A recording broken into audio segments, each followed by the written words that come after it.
Perselisihan antara MBC dan juga Hype bukanlah suatu rumor belaka ternyata. Jadi banyak yang merasa bahwa Jennie dan juga V kerap kali ya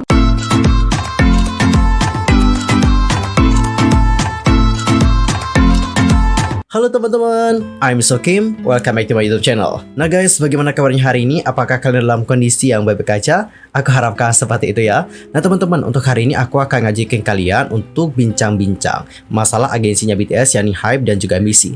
Kira-kira apa ya yang terjadi dengan mereka? Karena di sini kita mencium ada bau-bau yang tersedap. Dan selain itu, ada juga nih updatean mengenai V dan juga Jennie yang kembali menjadi topik perbincangan di komunitas online Korea. Kira-kira kali ini ada apa lagi ya? Wait, tahan dulu. Sebelum kita bahas bersama-sama, make sure kalian sudah subscribe channel aku dan juga jangan lupa nih buat like, comment, and share. Thank you so much. Dan berikut adalah pembahasan selengkapnya. Nah teman-teman, senang banget ya sih rasanya bahwa BTS itu akan segera melangsungkan comeback.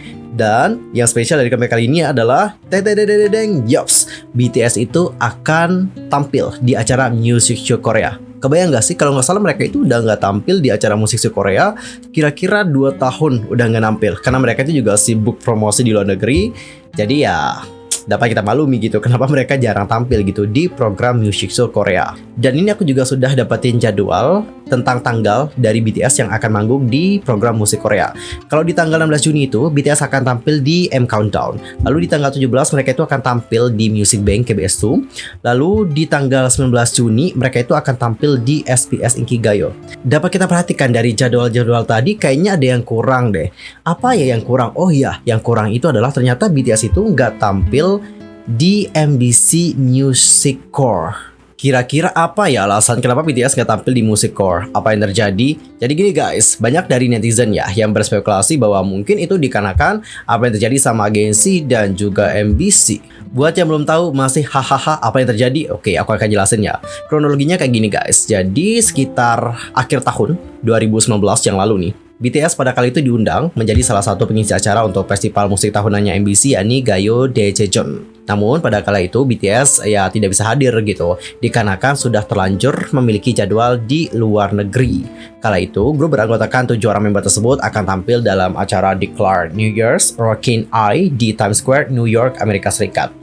Dan setelah itu muncullah nih berbagai spekulasi di kalangan penggemar setelah MBC mengumumkan line up untuk Gayo Daejeon. Yang mana ternyata dalam acara itu mereka ini tidak menyertakan grup dari Hype Labels gitu, mulai dari TXT hingga J-Friend. Nah di sini banyak dari Hype Stan itu curiga bahwa MBC di sini sengaja mencegah para artisnya Hype untuk tampil dalam festival musik tersebut setelah kejadian BTS yang menjadi pengisi acara untuk programnya itu tidak bisa hadir. Jadi semacam mereka itu mungkin kayak kesel gitu ya kan, ya nggak sih? Namun nih guys, pihak dari stasiun televisinya ataupun MBC-nya itu sudah membantah bahwa rumor itu tidak benar sama sekali. Jadi mereka itu nggak ada dendeman atau mereka itu nggak pernah marah loh. Dan sebagai hasil dari liputannya Osen, perselisihan antara MBC dan juga Hype bukanlah suatu rumor belaka ternyata. Jadi sejumlah penyiar mengatakan kepada Osen bahwa setelah agensi menyatakan BTS tidak dapat muncul di panggung akhir tahun mereka, sulit bagi artis dari Hype yang lain, example TXT dan juga J-Friend untuk tampil di MBC. Dan itu merupakan fakta yang sudah diketahui oleh publik. Namun, seorang pejabat MBC mengatakan kepada Osen, saya belum pernah mendengar tentang alasan tak munculnya TXT dan juga J-Friend di MBC Gayo Daejeon 2019. Akan ada banyak orang yang rindu dengan penampilan BTS di MBC Gayo Daejeon. Meskipun mereka akan muncul di acara akhir tahun KBS dan juga SBS, untuk masalah ini MBC memang memiliki banyak diskusi terkait line up. Kemudian pejabat itu berkata, tetapi festival Songdae berupaya keras ke bagian lain karena perbandingan kekuatan yang bersaing dan juga kekuatan komposisional. Dalam beberapa kasus adalah mungkin untuk memahami bahwa ini adalah acara di luar negeri yang diadakan pertama kali, tetapi itu tidak akan menyenangkan sama sekali. MBC Gayo Daejeon 2019 juga sedang berupaya keras meningkatkan kualitas acara dibandingkan berkompetisi dalam line up terbaik dengan stasiun TV lain. Mungkin di beberapa kasus kami paham kalau acara luar negeri menjadi prioritas, namun itu tetap akan tidak membuat senang pihak yang berhubungan. Alright, itulah yang terjadi.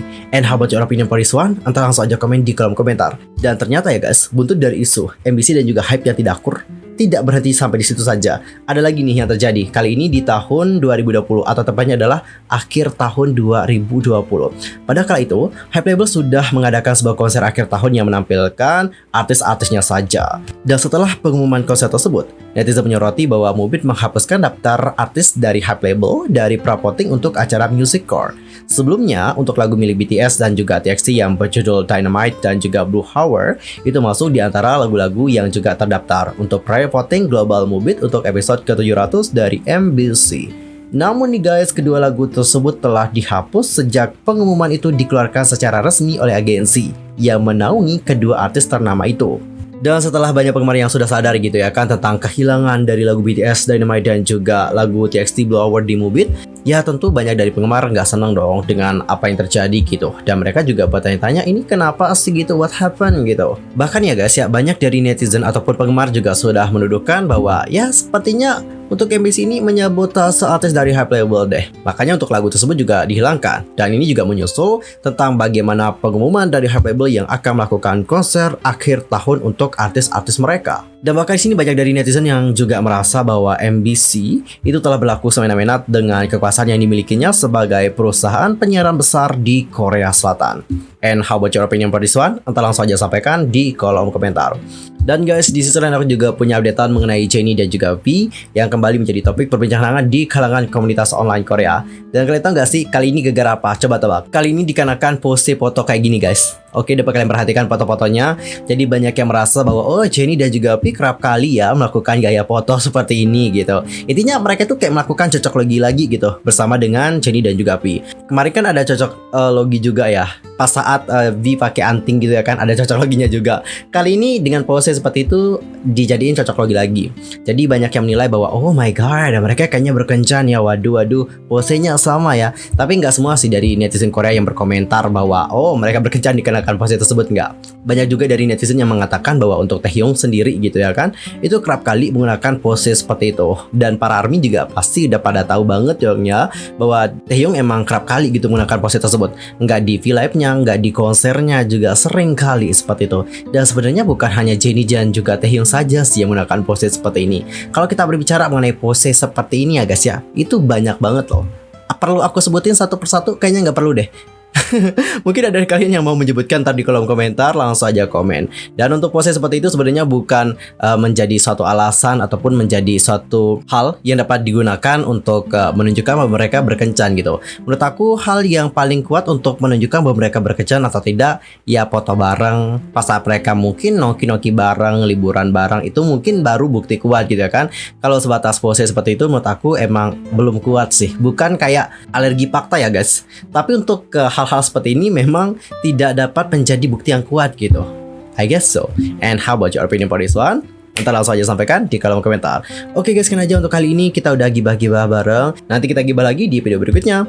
Nah teman-teman, thank you so much udah nonton video aku. Dan aku juga mohon koreksi dari teman-teman jika aku ada salah mungkin, baik dalam ucapan, sikapan, dan mungkin ada salah informasi. Di sini aku minta maaf banget sebesar-besarnya dan mohon koreksi dari kalian semua. See you next time di video berikutnya ya teman-teman.